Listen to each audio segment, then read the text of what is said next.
بسم اللہ الرحمن الرحیم۔ السلام علیکم۔ پروگرام الکلام کے ساتھ آپ کا میزبان محمد شعیب رضا حاضر خدمت ہے۔ ناظرین کرام، اس پروگرام کے پہلے حصہ میں ہم قرآن کریم کی کچھ آیات کو سمجھنے کی کوشش کرتے ہیں اور دوسرے حصہ میں اپنے عہد کے نمائندہ سیاسی، سماجی، مذہبی اور معاشرتی موضوعات پہ پیدا ہونے والے سوالات کے جوابات ایک نئے نقطہ نظر سے جاننے کی کوشش کرتے ہیں۔ اگر آپ کے بھی کچھ سوالات ہیں تو ہمارے واٹس ایپ نمبر پہ ضرور بھیجیے گا، ہم ان کو ضرور ایڈریس کریں گے۔ ہمارے ساتھ شریک گفتگو ہیں جناب محمد امانت اللہ صاحب۔ صاحب بہت شکریہ آپ کے وقت کا۔ میری معاونت کے لیے موجود ہے جناب بلال صاحب۔ بلال بہت شکریہ آپ کے وقت کا۔ ناظرین کرام، جو گزشتہ پروگرام تھا اس میں ہم بات کر رہے تھے حضرت سلیمان علیہ السلام اور ہدہد کا جو ایک مکالمہ ہوا کہ ہدہد نے آ کے بتایا کہ ایک ایسی سلطنت ہے جہاں پہ خاتون کی حکمرانی ہے اور اس کی جو حکومت ہے اس کو بیان کیا۔ حضرت سلیمان علیہ السلام نے ان کو خط لکھا اور پھر اس مملکت سے خط کا جواب آیا۔ اس سے آگے انشاءاللہ آج ہم شروع کرتے ہیں۔ امانت صاحب اپنے گفتگو کا آغاز کیجیے۔ جی، بسم اللہ الرحمن الرحیم۔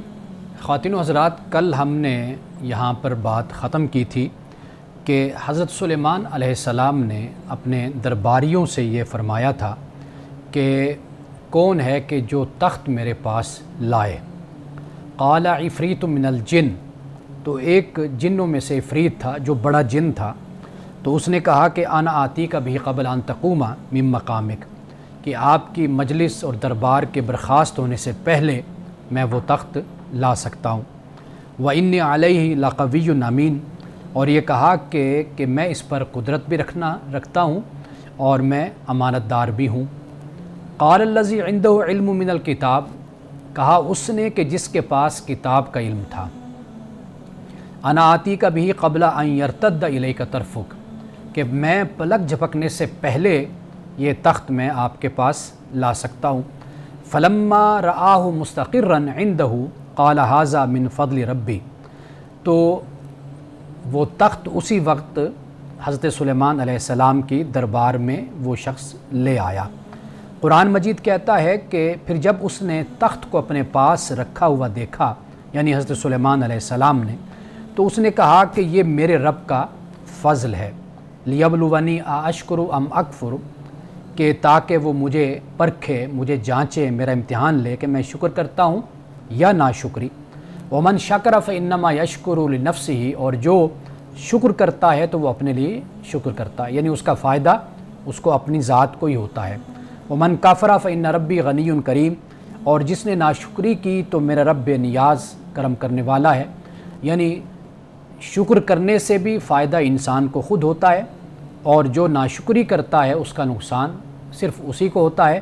اللہ کی ذات تو غنی ہے، اس لیے رسول اللہ صلی اللہ علیہ وسلم نے فرمایا کہ اللہ تعالیٰ یہ فرماتا ہے کہ اگر ساری مخلوق میری اطاعت میں مصروف ہو جائے، میری فرمانبردار بن جائے، تو اللہ پاک فرماتا ہے کہ وہ میری شان اور میری عظمت میں ذرہ برابر اضافہ نہیں کر سکتے، اور اگر اسی طرح ساری دنیا، ساری مخلوق اگر میری نافرمان بن جائے تو وہ میری شان میں، میری عظمت میں ذرہ بھر کمی نہیں کر سکتے۔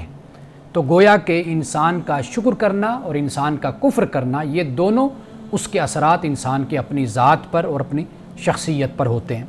اب اس کے بعد حضرت سلیمان علیہ السلام نے فرمایا کہ نکروا لها عرشها ننظر اتهتدی ام تکون من الذین لا یهتدون۔ اب وہ جو تخت آ گیا تھا تو اس کے بارے میں حضرت سلیمان علیہ السلام نے کہا کہ اس کے تخت کا روپ بدل دو، یعنی اس کا جو ڈیزائن، طریقہ، جو کچھ ہے اس کو تبدیل کر دو، پھر دیکھو کہ وہ سمجھ پاتی ہے یا نہیں، یا وہ ان لوگوں میں سے ہے کہ جو نہیں سمجھ پاتے۔ اب اس کے بعد فرمایا فلما جاءت، تو جب وہ خاتون یعنی وہ ملکہ سبا آ گئی، قیلا، کہا گیا اھاکذا عرشک، کیا یہ اسی طرح تیرا عرش ہے؟ یہ قالت کانہ ہوا، تو اس نے کہا گویا کہ یہ وہی ہے۔ وَأُوتِينَا الْعِلْمَ مِنْ قَبْلِهَا، اور ہم کو اس سے پہلے معلوم ہو چکا تھا۔ وَكُنَّا مُسْلِمِينَ، اور کہا کہ ہم فرما برداروں میں سے تھے، یعنی اس خاتون نے اس بات کو مانا کہ حضرت سلیمان علیہ السلام کا اقتدار، حکومت، بادشاہت، اس کا ہمیں پہلے علم ہو چکا تھا کہ آپ اللہ کے رسول ہیں اور اللہ نے آپ کو یہ سلطنت اور یہ اقتدار آپ کو عطا کیا۔ وَصَدَّهَا مَا كَانَتْ تَعْبُدُ مِن دُونِ اللَّهِ، اور اسے کس چیز نے روک رکھا تھا؟ ان چیزوں نے جن کو وہ اللہ کے سوا پوجتی تھیں، اور انہا کانت من قوم کافرین، اور وہ قوم کافر میں سے تھی۔ یعنی حق بات کی قبولیت میں جو چیز رکاوٹ بنتی ہے، ایک تو وہ بت ہوتے ہیں، وہ شخصیات ہوتی ہیں جن کی انسان پیروی کرتا ہے، جن سے عقیدت رکھتا ہے، اور دوسری چیز جو معاشرے اور سماج کی جو روایات ہوتی ہیں، رسوم ہوتی ہیں، اور جو زنجیریں ہوتی ہیں جن میں انسان نے خود کو جکڑ رکھا ہوتا ہے، وہ اکثر طور پر انسان کو حق بات قبول کرنے میں رکاوٹ بن جاتے ہیں۔ ہم ہسٹری میں اور تاریخ میں دیکھتے ہیں کہ بہت سے بادشاہ ایسے تھے کہ جن کے دلوں نے گواہی دی کہ اسلام سچا دین ہے، اور بلکہ رسول اللہ صلی اللہ علیہ وسلم کے زمانے میں ایک بادشاہ کہ جس نے آپ کی رسالت اور نبوت کو مان لیا اور ایمان لے آیا، لیکن اپنے درباریوں سے، اپنی عوام کی مخالفت اور دشمنی کے ڈر سے وہ واپس چلا گیا کفر کی طرف۔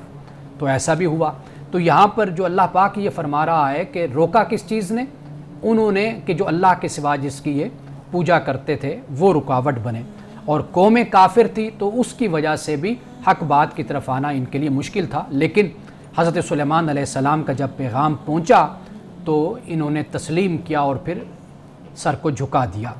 اب اس کے بعد قرآن مجید کہتا ہے کہ قیلا لہا دخلی الصرح، اور پھر اس کو یہ کہا گیا کہ محل میں داخل ہو جاؤ، تو وہ محل میں داخل ہوئی۔ فلما رأتہ حسبتہ لجۃ وکشفت عن ساقیہا، کہ جب وہ محل میں داخل ہوئی تو اس نے دیکھا تو خیال کیا کہ یہ گہرا پانی ہے، یعنی ہر طرف شیشے کا کام تھا اور وہ بہت ہی خوبصورت محل بنایا گیا، تو اس کو ایسا محسوس ہوا کہ جیسے گہرا پانی ہے۔ تو اس نے اپنی دونوں پنڈلیاں کھول دیں، یعنی مطلب یہ ہے کہ جیسے انسان پائنچے اوپر کر لیتا ہے، اپنے کپڑوں کو اٹھا لیتا ہے کہ کہیں گیلے نہ ہو جائیں، تو اس نے بھی اسی طریقے سے اپنے کپڑوں کو اٹھا لیا۔ قال انہ صرح ممرد من قواریر، تو حضرت سلیمان علیہ السلام نے کہا یہ تو ایک محل ہے جو شیشوں سے بنایا گیا ہے۔ قالت رب انی ظلمت نفسی واسلمت مع سلیمان للہ رب العالمین، اس نے کہا کہ اے میرے رب، میں نے اپنی جان پر ظلم کیا اور میں سلیمان کے ساتھ ہو کر اللہ رب العالمین پر ایمان لائی ہوں۔ تو ناظرین کرام، یہاں پہ اس کا اختتام ہوتا ہے، اور جو بات ہمیں یہاں سمجھ آتی ہے وہ یہ ہے کہ دنیاوی اقتدار، بادشاہت، یہ دین کوئی اس کی مذمت نہیں کرتا اور نہ یہ خلاف دین ہے۔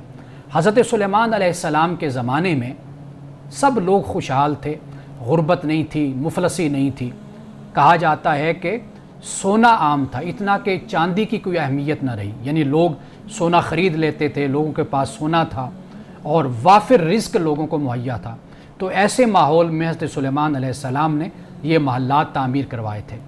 یعنی یہ جو محلات ہیں یہ قرض پہ تعمیر نہیں ہوئے تھے، نہ یہ لوگوں کا حق مار کر تعمیر کیے گئے تھے، بلکہ آپ کی رعایا، آپ کی عوام خوشحال تھی، اور اسی طریقے سے پھر آپ نے جب رعایا خوشحال تھی، عوام خوشحال تھی، تو پھر آپ نے ان محلات کو تعمیر کیا تھا۔ اور دوسری بات جو سمجھ آتی ہے کہ ملکہ سبا کہ جس نے اسلام قبول کیا، مسلمان ہوئی اور آپ سے متاثر ہوئی، اس کی دو وجہیں تھیں۔ ایک وجہ کیا ہے؟ وہ ابدیت کا جمال ہے کہ آپ اللہ کے بندے ہیں، اللہ کے فرما بردار بندے ہیں، آپ نے عاجزی انکساری کا مظاہرہ کیا، ابدیت میں وقت گزارا، ایک بات۔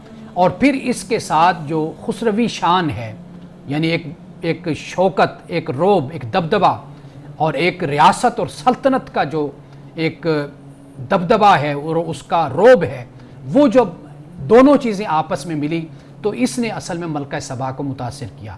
یعنی ایک طرف حضرت سلیمان علیہ السلام کی شخصیت، آپ کی ابدیت، آپ کی بندگی، اور دوسری طرف آپ کا خسروانہ جمال اور آپ کا روب اور دبدبہ، یہ دونوں چیزیں ملی تو ملکہ سبا متاثر ہوئی اور پھر اس نے اسلام قبول کیا۔ تو گویا کہ اسلام اس کی مذمت اور مخالفت نہیں کرتا، اسلام یہ کہتا ہے کہ آپ محلات تعمیر کریں، آپ سب کچھ بنائیں، لیکن یہ سب کچھ غریب آدمی کے خون کو چوس کر نہیں، اور غریب آدمی کی خواہشات پر اپنے محلات کو تعمیر نہ کرو، بلکہ لوگوں کو ان کا حق دو جینے کا اور ان کا استحصال نہ کرو۔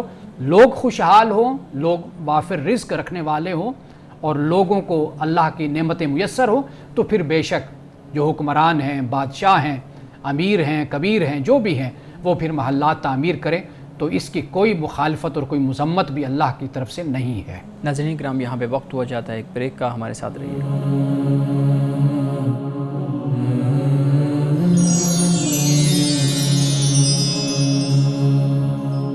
ویلکم بیک ناظرین۔ امان صاحب، اب یہاں پہ حکومت کی، ریاست کی سربراہی کی بات ہو رہی ہے۔ ایک طرف ملکہ جو سبا ہے اس کی حکومت کی بات ہو رہی ہے، دوسری طرف حضرت سلیمان علیہ السلام کو اللہ تعالیٰ نے جو حکمرانی عطا کی تھی اس کی بات ہو رہی ہے۔ اسی سے ریلیٹڈ ہمارے ہاں جب ریاست حکومت کی بات ہوتی ہے تو مختلف طرح کے سوالات پیدا ہوتے ہیں۔ ایک سوال میں آپ کے سامنے رکھوں گا، آپ بتائیے گا کہ جو رسول اللہ صلی اللہ علیہ وآلہ وسلم، جو اسلام ہے، رسول اللہ صلی اللہ علیہ وسلم کی تعلیمات ہے، وہ ہمیں کوئی خاص اسپیسیفک نظم حکومت پرووائڈ کرتے ہیں، یا وہ ہر ایک نظام حکومت کے اندر ایسے اصول بتاتا ہے جس کی بنیاد پہ ایک اچھی حکومت قائم ہو سکتی ہے؟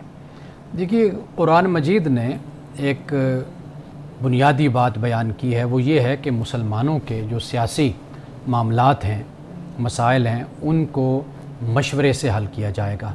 ٹھیک ہے، وَأَمْرُهُمْ شُورَىٰ بَيْنَهُمْ، یعنی جو بھی معاملات سیاست ہوں گے، حکومت ہوں گے، ان کو مشورے کے ساتھ حل کیا جائے گا۔ خلفائے راشدین کو جب ہم دیکھتے ہیں تو وہاں پر ہمیں ایک مشورے کا ماحول ہمیں نظر آتا ہے، لوگ رائے دیتے ہیں، انتخاب کرتے ہیں، اور وہ مختلف انداز اور طریقے ہمیں نظر آتے ہیں۔ صحیح ہے۔ تو اگر ہم اسپیسیفک کوئی نظام کہیں، سسٹم کہیں، تو وہ ہمیں اسلام نہیں دیتا۔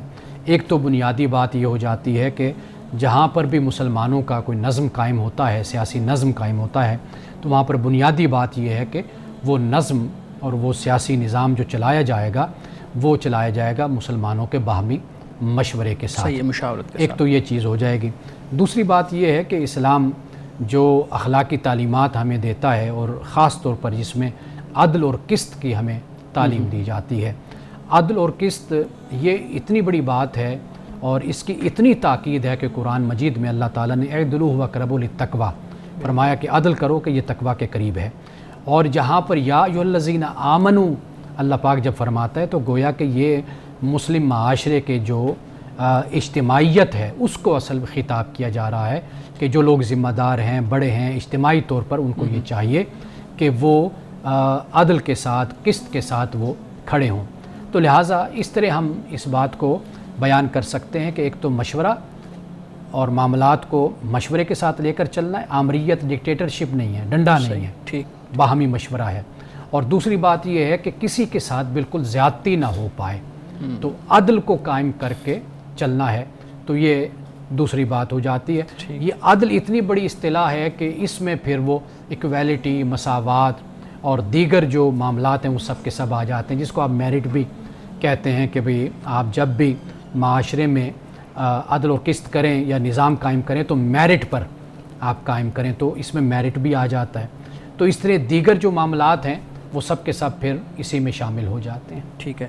اچھا، ایک اور اس آیت جو آج کے واقعے میں تھی، اس میں یہ بیان کیا گیا کہ قال عفریت من الجن، کہ ایک جن نے کہا کہ میں اتنی دیر میں اس تخت کو لے آؤں گا۔ دوسری طرف ایک شخص جس کو قرآن کہتا ہے کہ ہم نے علم عطا کیا تھا، تو وہ اس نے پلک جھپکنے کے اندر یعنی ایک ساتھ کے اندر اس تخت کو حاضر کر دیا۔ اب یہ علم کی بات ہوتی ہے، علم لدنی کچھ لوگ اس کو کہتے ہیں، کچھ لوگ کہتے ہیں کہ ایک خاص طرح کا علم تھا، کچھ لوگ میں پڑھ رہا تھا کہ وہ اس کو جادو کے ساتھ بھی تعبیر کر رہے تھے۔ آپ بیان کیجئے گا کہ یہاں پہ علم سے مراد جو اس شخص کو عطا کیا گیا تھا جس کا ذکر ہمیں مل رہا ہے وہ کون سا علم تھا؟ اچھا، پہلی بات تو یہ ہے کہ یہاں پر ایک مغالطہ میں دور کر دوں کہ قال الذی عنده علم من الکتاب، اس سے بعض لوگوں نے کہا ہے کہ حضرت سلیمان علیہ السلام مراد ہیں۔ اچھا، کہ ان کے پاس کتاب کا علم ہے، یعنی یہ شخصیت جن کی بات ہو رہی ہے حضرت سلیمان علیہ السلام۔ لیکن جب ہم اس کو پڑھتے ہیں تو یہ مقام اس کا انکار کرتا ہے کہ بھئی یہ اس سے مراد حضرت سلیمان علیہ السلام نہیں ہے، بلکہ اور کوئی اور شخصیت مراد ہے۔ صحیح۔ اس کو پھر ہمارے مفسرین نے جو لکھا اور ہمیں کتابوں میں الہامی کتب میں ملتا ہے، جیسے زبور میں بھی اس کا ذکر ہے، اور اس طرح عہد نامہ قدیم جو ہے جسے ہم اولڈ ٹیسٹامنٹ کہتے ہیں اس میں بھی، اور دیگر کتابوں میں بھی ہمیں یہ ذکر ملتا ہے کہ وہ آصف بن برقیہ، یا بعض جگہ پہ برقیہ کا لفظ بھی آتا ہے، اور ان کے حوالے سے بڑی روایات بیان کی جاتی ہیں۔ بہرحال یہ کوئی اور شخص ہے کہ جس کا یہاں پر ذکر ہو رہا ہے۔ حضرت سلیمان علیہ السلام کے زمانے میں اگر ہم سورۃ البقرہ کو دیکھتے ہیں تو وہاں پر ہمیں ہاروت ماروت کا بھی ہمیں ذکر ملتا ہے، یعنی ایک زمانہ آپ کا وہ تھا۔ پھر اس کے بعد کہ جو قوم یہود ہے یہ جادو میں اور ان چیزوں میں بہت زیادہ ملوث ہوتی چلی گئی، آلودہ ہوتی چلی گئی۔ تو اب قرآن مجید نے سورۃ البقرہ میں بھی اس بات کو بیان کیا کہ اللہ نے 2 فرشتوں کو بھیجا، ہاروت اور ماروت۔ جی بالکل۔ اب یہ جادو کے مقابلے میں ایک علم ہے کہ جو اللہ تعالیٰ نے اس دنیا میں پیدا کیا اور لوگوں کو اس کا توڑ کرنے کے لیے بھیجا۔ صحیح، یہ جادو کے مقابل، جادو کے مقابل، صحیح، یعنی جسے علم من الکتاب کہا، کتاب کا علم تو ہے ہی اس کے پاس، لیکن اس کے ساتھ کچھ اسماء کی جو خصوصیت ہوتی ہے وہ اللہ تعالیٰ نے اپنے بندوں کو عطا کیا ہوتا ہے۔ صحیح۔ تو یہ ایک علیحدہ علم ہے کہ جس کا ذکر یہاں پر ہو رہا ہے۔ تو ممکن ہے کہ یہ جو شخصیت ہے جس کا ذکر یہاں پر ہو رہا ہے کہ جس کو اللہ نے کتاب کا علم دیا، اس کتاب کے علم کے ساتھ کچھ اسماء کی خصوصیت اور اس طرح جو حقیقت ہے وہ اللہ تعالیٰ نے ان کو عطا کیا ہو کہ جس کی بنیاد پر انہوں نے تخت جو ہے حضرت سلیمان علیہ السلام کی بارگاہ میں حاضر کر دیا ہو۔ جی بالکل ٹھیک ہے۔ اچھا، ایک بڑی انٹرسٹنگ چیز میں آپ سے پوچھنا چاہوں گا کہ ہمارے معاشرے میں بہت زیادہ وہ چیز نظر آتی ہے، کہا یہ جاتا ہے کہ یہ شخص تھا جس کو اللہ رب العزت نے ایک خاص علم عطا کیا تھا اور اس نے اس علم کی بنیاد پہ ایک ایسا معاملہ یا ایسا کام کیا جو انسانی سمجھ سے، اس سے شعور سے دور ہے۔ اب یہاں پہ بیان کیا جاتا ہے کہ ہمارے ہاں بزرگان دین اور اہل علم جو ہیں، اولیاء ہیں، ان سے منسوب بھی کچھ اس طرح کی چیزیں بیان کی جاتی ہیں کہ وہ ایک وقت ایک جگہ، دوسری وقت دوسری جگہ تھے، یا انہوں نے اسی طریقے سے کوئی کام کیا۔ تو آپ بیان کیجئے گا کہ آج بھی اس طرح کا کوئی معاملہ ہو سکتا ہے، یا یہ صرف جس کو اللہ رب العزت عطا کرے، جیسے اس آیت کے اندر بیان کیا جا رہا ہے، صرف اسی کے ساتھ خاص ہے؟ دیکھیں، یہاں پر تو صرف اتنی بات کہی جا رہی ہے کہ اللہ تعالیٰ نے کتاب کا علم دیا، اور یہ کتاب کا علم وہ جو غلط ذرائع سے علم حاصل کیا جاتا ہے، اللہ کے دین کی مخالفت کرتے ہوئے، اخلاقیات کو پامال کرتے ہوئے، توحید کو پامال کرتے ہوئے جو طریقے اختیار کیے جاتے ہیں، جیسے جادو میں اختیار کیے جاتے ہیں، یہ در حقیقت اللہ تعالیٰ نے اس کے توڑ کے لیے ایک علم دنیا میں بھیجا ہے، جس کا استعمال قرآن پاک نے اس کو فتنہ کہا ہے۔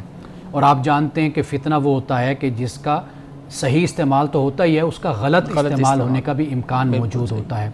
تو پھر لوگوں نے جو یہ صحیح علم بھی ہے، اس کو بھی لوگوں نے پھر غلط استعمال کرنا شروع کیا۔ تو یہ پھر انسان کی جو تربیت اور تعلیم ہے اور اس کا دین کے ساتھ جو تعلق ہے وہ در حقیقت اس کو پھر راہ راست پر اس کو رکھتا ہے۔ تو اس سے تو انکار نہیں کیا جا سکتا، ایک علم ہے۔ تو قرآن مجید نے صرف اتنی بات ہی بیان کی ہے کہ یہ شخص تھا جس کے پاس کتاب کا علم تھا، اور یہ اس کے علاوہ اس کو یہ خصوصیت آپ کہہ لیجئے، یہ خاصیت اسماء کی یا جو بھی اللہ تعالیٰ نے علم اس کو عطا کیا تھا اس حوالے سے، تو اس کے زور پر اس نے اس چیز کو حاضر کر دیا تھا۔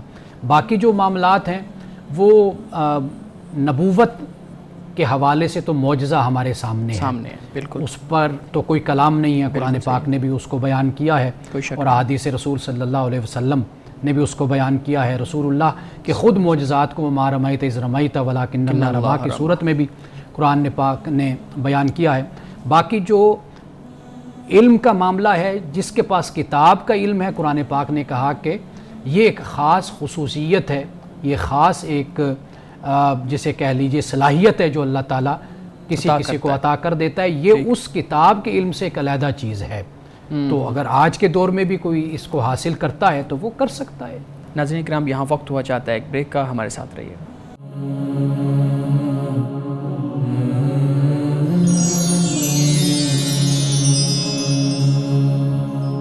ویلکم بیک ناظرین۔ امانت صاحب، ایک سوال اور، ہمارے ہاں چونکہ توہمات کا بڑا معاملہ ہے اور اپنے پاس سے چیزیں بنا لی جاتی ہیں یا پھر اسرائیلی روایات میں سے نکال لی جاتی ہیں اور بہت زیادہ اس کو بیان کیا جاتا ہے۔ قرآن بیان کرتا ہے کہ وہ جب ملکہ محل میں داخل ہوئی تو اس نے اپنے کپڑوں کو یا شاہی لباس کو سمیٹا یا اوپر کیا تاکہ وہ پانی سے بچ سکے، اس عکس سے بچ سکے۔ اچھا، ایک یہاں پہ یہ چیز بیان کی جاتی ہے کہ حضرت سلیمان علیہ السلام نے یہ اس لیے کیا تھا کہ وہ ان سے نکاح کرنا چاہتے تھے، یا اس لیے کیا تھا کہ ان کو پتہ چلا کہ یہ کوئی اور مخلوق ہیں تو ان کے ٹخنوں کو، ان کی پنڈلیوں کو دیکھیں گے تو پتہ چل جائے گا، وہاں پہ بال دیکھیں گے تو پتہ چل جائے گا۔ قرآن اس کو کہ کیسے بیان کرتا ہے، اور رسول اللہ صلی اللہ علیہ وسلم کی جو احادیث ہیں وہ اس طرح کی باتوں کو مطلب کس طرح بیان کرتی ہیں؟ قرآن مجید میں تو جتنا ذکر ہم نے کیا ہے اتنا صرف بیان ہے، باقی کسی اور مقام پر بھی کوئی اس حوالے سے بیان نہیں کیا گیا۔ ٹھیک ہے۔ وہ جو محل کی خوبصورتی تھی در حقیقت اس کی منظر کشی یہ کی گئی کہ جب وہ داخل ہوئی تو وہ اتنا خوبصورت وہ محل تھا اور اتنے خوبصورت طریقے سے سونے کا کام تھا اور اتنا شیشے کا کام وہاں پر ہوا۔ خود قرآن پاک نے اس کو بیان کیا حضرت سلیمان علیہ السلام کے الفاظ میں، تو وہ اتنا خوبصورت کام تھا کہ جس کی وجہ سے اس نے اپنے کپڑوں کو اوپر کر لیا کہ بھئی وہ آسانی کے ساتھ وہاں سے گزر جائے۔ یہ تو در حقیقت اس محل کی منظر کشی ہے۔ یہ بتایا گیا ہے کہ ایک طرف حضرت سلیمان علیہ السلام اللہ کے بندے ہیں، پیغمبر ہیں، دوسری طرف اللہ نے ان کو اتنا اختیار دیا کہ انہوں نے اتنا خوبصورت محل تعمیر کیا۔ اور وہ خاتون کہ جو خود ملکہ سبا ہے، سبا پہ جس کا اقتدار ہے، جس کی حکومت ہے، حکمرانی ہے جس کی، وہ آئی ہے تو وہ یہاں پر دیکھ رہی ہے کہ بھئی میرا اقتدار اور میری حکمرانی، میری ریاست تو حضرت سلیمان علیہ السلام کی ریاست کے سامنے تو اس کی کوئی اہمیت نہیں ہے۔ تو در حقیقت وہ جو دو چیزیں ہیں نا، ایک رسالت ہے اور ایک بادشاہت، وہ دکھایا گیا ہے کہ بھئی ہاں اس کا اظہار ہے کہ دیکھو ایک طرف رسول بھی ہے اور دوسری طرف اس کی جو بادشاہت ہے اور اس کی جو امیری ہے اور دولت ہے وہ اتنے عروج اور اتنے کمال پر ہے کہ اس نے جو محل تعمیر کیا کہ جسے دیکھ کر خود ایک ملکہ سبا جو ان سے وہ حیران و ششدر رہ جاتی ہے۔ تو یہ در حقیقت دونوں چیزوں کا جو ملاپ ہے جو حضرت سلیمان علیہ السلام کی شخصیت میں ہو رہا ہے، در حقیقت اس کا اظہار ہے جو یہاں پر بیان کیا جا رہا ہے۔ باقی جو قصے کہانیاں ہیں قرآن پاک اس پر خاموش ہے، اور قرآن پاک اگر ہم تورات دیکھیں تو تورات بھی یہی بتاتی ہے کہ اس ملاقات کے بعد ملکہ سبا واپس چلی گئی۔ ٹھیک ہے، تورات میں اس کو بیان کیا گیا۔ تو جو آگے کی کہانیاں ہیں کہ جیسے آپ نے بیان کیا، اشارہ کیا آپ نے، اس کا کوئی وجود نہیں ہے، یعنی نہ صحیح احادیث میں ہے اور نہ ہی قرآن مجید نے اس کو بیان کیا۔ اور یہ باتیں پھر یہ ہے کہ جیسے ایک کہانی نویس ہوتا ہے یا داستان گو ہوتے ہیں، وہ پھر کہانی کو کہیں سے کہیں پہنچا دیتے ہیں، تو یہ لوگوں کے سنانے کے لیے، ان کی توجہ اور دلچسپی کے لیے باتیں ہیں۔ لیکن بہرحال بحیثیت مسلمان ہمیں اس بات کی تعلیم ہے کہ ہم ایسی کوئی بات بھی پیغمبر کی طرف منسوب نہ کریں کہ جس کی پھر اخلاقی حوالے سے بھی یعنی ابتری ہو یا پستی ہو یا خدا کا دین اس کی اجازت ہمیں نہ دیتا ہو۔ تو پیغمبران خدا کے بارے میں جب بھی ہم بات کریں تو محتاط طریقے سے بات محتاط رہیں۔ جی بالکل ٹھیک ہے۔ بلال صاحب آپ کے پاس بھی مزید کچھ سوالات ہوں گے، ہمارے ساتھ سامنے رکھیے گا۔ جی بہت شکریہ، ہمارا یہ پروگرام قرآن سے متعلق ہے۔ میں پہلے تو آپ سے یہ پوچھنا چاہوں گا، اگر کوئی نیا مسلمان قرآن کو سمجھنا چاہے اس کے لیے بہترین طریقہ کار کیا ہے، وہ کون سا راستہ اختیار کرے، کس طرح سے قرآن کو بہترین انداز سے سمجھے؟ دیکھیے، سب سے پہلے تو قرآن مجید سے ہی رابطہ کرنا چاہیے۔ اگر کوئی مشکل پیش آتی ہے تو پھر انسان کسی عالم سے اور کسی ایسے شخص سے کہ جو قرآن مجید کی سمجھ رکھتا ہے، فہم رکھتا ہے، پھر انسان اس سے رابطہ کر لیتا ہے۔ یعنی میں یہاں پہ آپ کو ایک بات سناؤں گا کہ یورپ میں ہمارے ایک دوست بتاتے ہیں کہ ایک شخص آتا ہے انگریز، اور وہ آ کر امام سے ملتا ہے اور کہتا ہے کہ جی میں نے اسلام کو میں سمجھنا چاہتا ہوں۔ تو وہ امام کچھ کہنا چاہتے ہیں تو وہ کہتے ہیں مجھے بس آپ اپنی کتاب دے دیں، جو آپ کی کتاب ہے، جو آپ کہتے ہیں کہ یہ ہماری کتاب ہے، تو بس آپ مجھے وہ دے دیں۔ تو وہ ان سے کتاب لے کر چلا جاتا ہے، وہ کہتا ہے میں خود ہی پڑھوں گا، سمجھوں گا، کیونکہ قرآن مجید کے اب تراجم بھی موجود ہیں۔ تو وہ قرآن پاک لے جاتا ہے، قرآن پاک کو پڑھتا ہے، مطالعہ کرتا ہے، پھر اس کے بعد وہ اسلام قبول کر لیتا ہے۔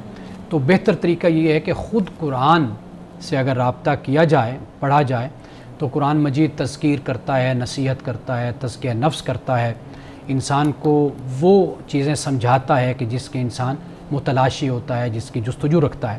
آپ دیکھیے کہ قرآن مجید جو پڑھنے والا شخص ہے وہ کچھ نہ کچھ تو شدھ بدھ بھی رکھتا ہے، فہم بھی رکھتا ہے۔ یعنی مثال کے طور پر اگر کوئی قرآن پڑھنے والا ہے، وہ ٹیچر ہوگا، وہ ڈاکٹر ہوگا، وہ انجینئر ہوگا، وہ کسی نہ کسی فیلڈ سے تعلق رکھتا ہوگا، کوئی نہ کوئی علم ہوگا اسے، کوئی نہ کوئی علم اس کے پاس ہوتا ہے۔ جب وہ قرآن مجید کو پڑھتا ہے تو ایسا نہیں ہے کہ اس کو قرآن مجید سمجھ نہیں آتا یا قرآن مجید اپنی بات کو بیان نہیں کرتا۔ تو کوئی شخص بھی ہے جو باشعور ہے اور کسی نہ کسی حوالے سے علم رکھنے والا ہے، تو قرآن مجید کو جب وہ کھولتا ہے، قرآن کو پڑھتا ہے، تو قرآن اس کو ہدایت دیتا ہے اور اس کو سمجھاتا ہے کہ اللہ کا دین اصل کیا ہے۔ ہاں کئی مقامات ایسے ہوتے ہیں کہ جہاں پر انسان کو مشکل پیش آتی ہے، تو اس کے لیے پھر یہ ہے کہ جو مہارت رکھنے والا ہوتا ہے تو پھر انسان اس سے رابطہ کر لیتا ہے کہ بھئی یہ مقامات ہیں کہ جس میں مجھے مشکل پیش آ رہی ہے، تو آپ مجھے اس کے بارے میں بتائیں، میری رہنمائی کریں۔ جی سر، آپ کے جواب سے یہ واضح ہوا کہ پہلی دفعہ بھی انسان اگر قرآن خود پڑھنا چاہے تو پڑھ سکتا ہے، جہاں سے اس کو مشکل پیش آ رہی ہے وہ پوچھ لے، ادروائز وہ قرآن کو خود بھی پڑھ سکتا ہے۔ دیکھیے یہ آپ اس کو درجوں میں لے کر جا سکتے ہیں، یعنی مثال کے طور پر ایک مبتدی ہے تو واضح بات ہے قرآن پاک کو وہ پڑھے گا، ٹرانسلیشن موجود ہے، اس کا ترجمہ پڑھے گا، سمجھے گا۔ قرآن کے ساتھ جتنا تعلق، وہ میں اکثر ایک جملہ بولا کرتا ہوں کہ آپ پڑھیں نہیں، قرآن میں رہیں۔ جی، قرآن میں رہنا جیسے ہوتا ہے نا، آپ کہتے ہیں غالب کو پڑھو نہیں، غالب میں رہو، اقبال کو پڑھو نہیں، اقبال میں رہو۔ تو یہ جو رہنا ہوتا ہے نا، وہ یہی ہوتا ہے کہ انسان پھر قرآن کی آیات پر تدبر تفکر کرتا رہتا ہے، سوچتا رہتا ہے۔ جیسے جیسے اپنے سفر کو آگے بڑھاتا جاتا ہے، ویسے ویسے پھر پردے بھی اٹھتے چلے جاتے ہیں، انسان کو مزید سے مزید سمجھ آتی چلی جاتی ہے۔ جی، یہاں پہ ایک کنفیوژن ہے ہمارے ہاں، کیونکہ قرآن کی مختلف تفاسیر ہیں، ہر کسی نے اپنا نقطہ نظر بیان کرنے کی کوشش کی ہے۔ سوال یہ پیدا ہوتا ہے کہ جب ایک نیا شخص جو اسلام میں نیا داخل ہوا ہے، وہ کون سی تفسیر کا مطالعہ کرے، کس کا انتخاب کرے اور کس بنیاد پہ کرے؟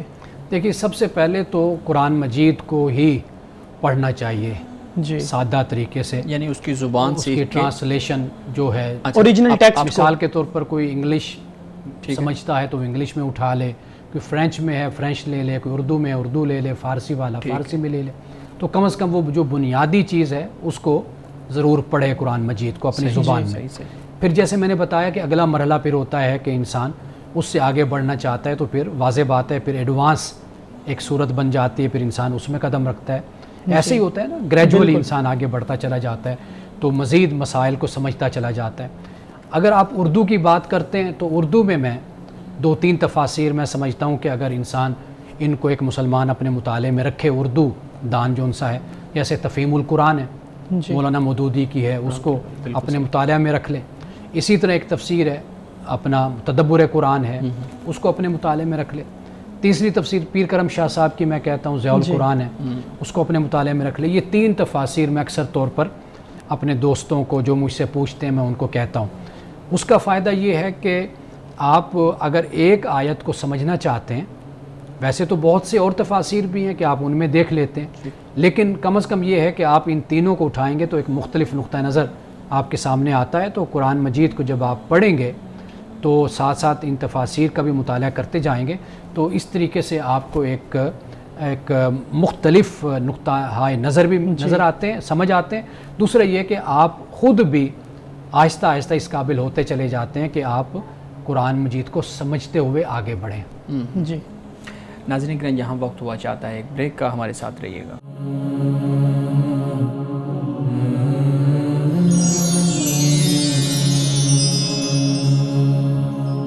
ویلکم بیک ناظرین۔ بلال صاحب، آپ امانت صاحب سے سوالات کر رہے تھے۔ جی سر، میں نیا مسلمان جو ابھی ریسنٹلی اسلام میں داخل ہوا ہے، اس نے کسی نہ کسی دارالافتاء میں جا کے کلمہ پڑھا ہے، وہیں پہ اگر وہ سوال کر لیتا ہے کہ میں کس تفسیر کا انتخاب کروں قرآن کو سمجھنے کے لیے، اور وہ اپنی طرف سے بھی ریکمنڈیشن دیتا ہے کہ میں البیان پڑھنا چاہتا ہوں یا میں کوئی اور تفسیر پڑھنا چاہتا ہوں، وہاں پہ ہی اس کو کہا جائے کہ آپ نے اس تفسیر کو نہیں پڑھنا، اس میں تو بنیادی عقائد ہی بہت مختلف ہیں، تو اس چیز کو کیسے کنڈیم کیا جائے؟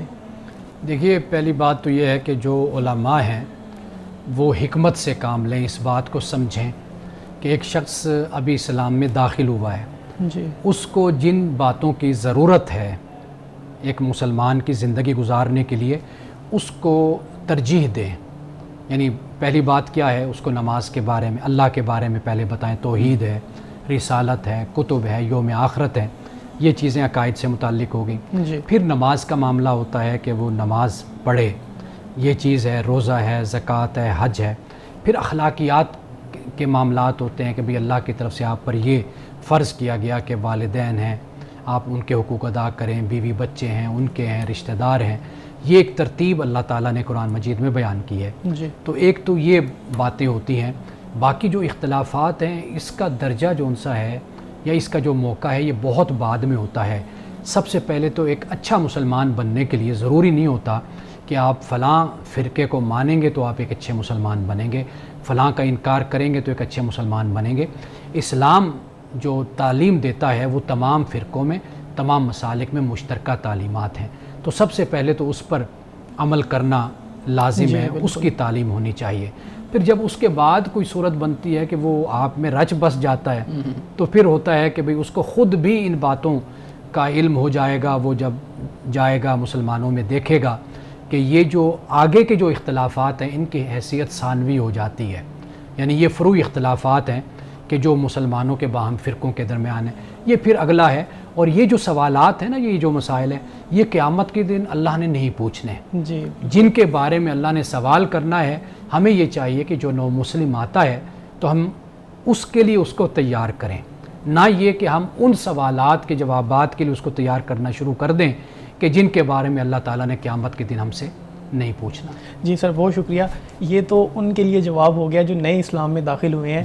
اگر کوئی شروع سے ہی مسلم ہے، اس نے مختلف تفاسیر کا مطالعہ کیا ہے، میری مثال لے لیں، مجھے منع کیا جاتا ہے کہ میں نے اس تفسیر کو نہیں پڑھنا، تو جو اسلام میں داخل ہو چکا ہے، وہ ریسرچ کر رہا ہے، اس کے لیے کیا اجازت ہے، کیا گنجائش ہے؟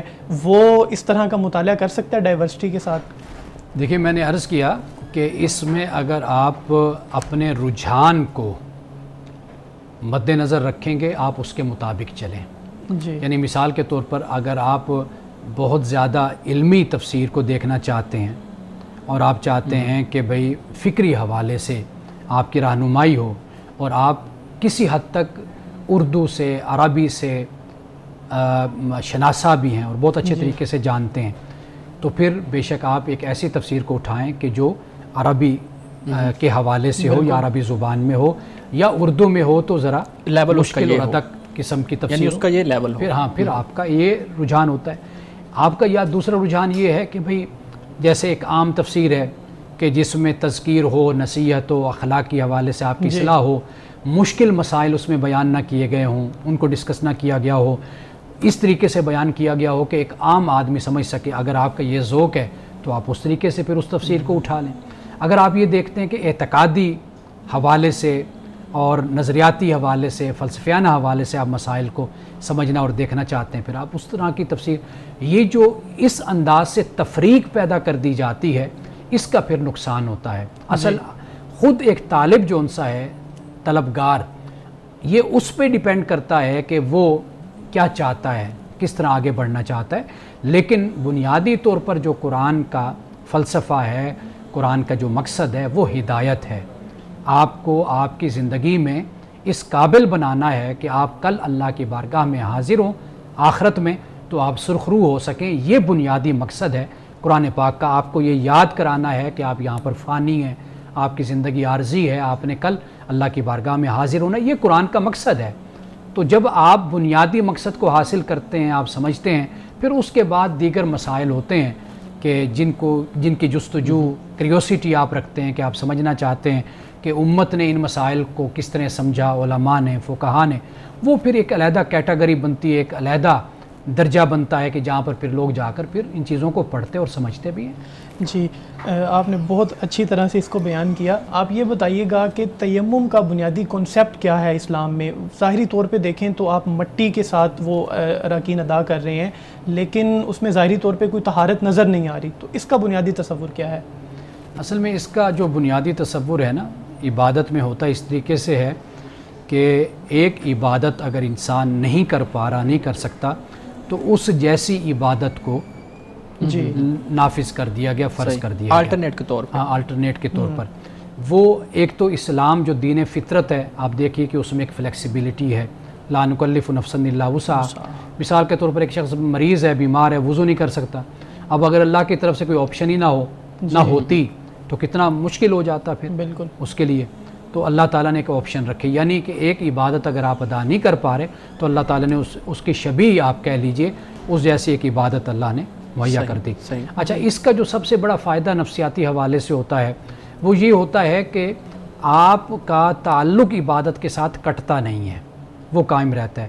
یعنی آپ پانی نہیں ہے تیمم کرتے رہے، پانی آ گیا تو آپ پانی کی طرف چلے گئے. بالکل. تو اب تیمم کی وجہ سے آپ عبادت کے ساتھ اور طریقہ عبادت سے کٹے نہیں ہیں, منقطع نہیں ہوئے, کنسسٹنسی بھی قائم رہی ہے, کنسسٹنسی وہ آپ کی قائم رہتی ہے. تو تیمم کا در حقیقت یہ مقصد ہو جاتا ہے. جی سر, میں تیمم کے حوالے سے ایک اور چیز بھی پوچھنا چاہوں گا. ہمیں کتابوں میں پڑھنے کو ملتا ہے کہ ایک خاص ڈسٹینس میں پانی تلاش کیا جائے, اگر پانی نہیں ملتا تو پھر آپ کو اجازت ہے کہ آپ تیمم کریں. آج کے سوسائٹی میں رہتے ہوئے بھی کیا اسی چیز کو فالو کیا جائے گا یا ایک الگ نقطہ نظر سے اس بات کو دیکھا جائے گا؟ دیکھیے, جہاں پر پانی نہیں ہوگا اور جہاں پر ایک مسافر کو مشکلات ہوں گی جی, تو واضح بات ہے کہ وہاں پر پھر اس حکم کا اطلاق ہوگا. عام طور پر اب تو ہم ایسا نہیں دیکھتے کہ پانی کی کوئی کمی ہو یا پانی مسافر کو نہ ملے, اب تو ہر جگہ پر پانی میسر ہے. صحیح. لیکن مولانا صاحب کچھ ایریاز بھی تو ایسے ہوتے ہیں نا جہاں پہ یہ چیز, ایک چیز اور بھی ہے, جیسے ہم سوسائٹیز میں رہتے ہیں تو یہ بہت عجیب بھی محسوس کیا جاتا ہے. عام طور پہ ساتھ والے گھر کو بھی نہیں پتہ ہوتا کہ ادھر کون رہ رہا ہے, تو کوئی بھی نہیں جاتا. اگر گھر میں پانی نہیں آ رہا تو کسی اور کے گھر کوئی بھی نہیں جاتا کہ مجھے وضو کرنا ہے یا مجھے غسل کرنا ہے تو مجھے پانی دیں یا اجازت دیں. یہ تو بلکہ ایک سیکیورٹی تھریٹ بھی لگتا ہے کسی کے گھر جا کے اس طرح سے بات کرنا. تو یہ ایک ایشو تو ہے بہرحال. دیکھیے, اس سے اسلام کا کوئی تعلق نہیں ہے شریعت کا. جی, شریعت نے یہ بتا دیا کہ پانی کی نایابی یا کمیابی, جی, یعنی پانی ہے تو تھوڑا ہے, پھر پریشانی ہوگی کہ وضو کر لیں گے تو پئیں گے کیسے, یا یہ کہ پانی ہے نہیں, نایابی. یہ دو صورتیں ہیں. باقی جو آپ بیان کر رہے ہیں یہ کوئی مسئلہ نہیں ہے. اگر پانی ساتھ نہیں تو دور سے ہی کہیں پر کہیں نہ کہیں پانی میسر ہوتا ہے, آسانی ہے کہ انسان وضو کر سکتا ہے. مولانا صاحب آج کی حدیث مبارکہ بیان کیجیے.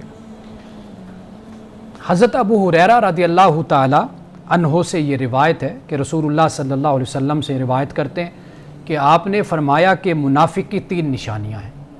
ایک نشانی یہ کہ اذا حدث کاذبا, کہ جب بات کرے تو جھوٹ بولے, وَإِذَا وَعَدَ أَخْلَفَ, جب وعدہ کرے تو وعدہ خلافی کرے, وَإِذَا اؤْتُمِنَ خَانَ, اور جب اس کو امانت دی جائے تو اس میں وہ خیانت کرے. حضور علیہ الصلاۃ والسلام نے منافق کی یہ 3 نشانیاں بیان کی ہیں. اب ایک منافق وہ ہوتا ہے کہ جو ایمان کے لحاظ سے منافق ہوتا ہے, ایک منافق وہ ہے کہ جو عمل کا منافق ہوتا ہے. جو ایمان کا منافق تھا وہ رسول اللہ صلی اللہ علیہ وسلم کے زمانے میں موجود تھے, لیکن آج کا جو منافق ہے یہ در حقیقت عمل کا منافق ہے. اگر ہم دیکھتے ہیں مسلمانوں کو بھی دیکھیں تو ان میں بھی یہ نفاق کی علامتیں کئی لوگوں میں پائی جاتی ہیں. ایک دفعہ پھر میں ان کو بیان کر دیتا ہوں. اذا حدث کاذبا, کہ جب بات کرے تو جھوٹ بولے, وَإِذَا وَعَدَ أَخْلَفَ, جب وعدہ کرے تو وعدہ خلافی کرے, وَإِذَا اؤْتُمِنَ خَانَ, جب اس کے پاس امانت رکھی جائے تو وہ اس میں خیانت کرے. تو ناظرین کرام, ان 3 باتوں کو یاد رکھیے اور کوشش کیجئے کہ آپ ان 3 باتوں سے اپنی شخصیت کو, اپنی عادات کو, اپنے اعمال کو پاک اور صاف کریں, تاکہ ہمارا شمار سچے اور پکے مسلمانوں میں ہو, نہ کہ عملی لحاظ سے نفاق رکھنے والے لوگوں میں ہمارا شمار ہو. بہت شکریہ مولانا صاحب, بہت مدلل انداز میں قرآن کریم کی تفسیر آپ نے بیان کی, سوالات کے جوابات دیے. بہت شکریہ بلال صاحب آپ کے سوالات کا. ناظرین کرام, اس دعا کے ساتھ اپنے پروگرام کا اختتام کریں گے. اللہ رب العزت حسن کلام, تاثیر کلام عطا فرمائے, ہماری زبان کی گروں کو کھول دے اور سننے والوں تک خیر کا پیغام پہنچے. اجازت دیجیے, خدا حافظ.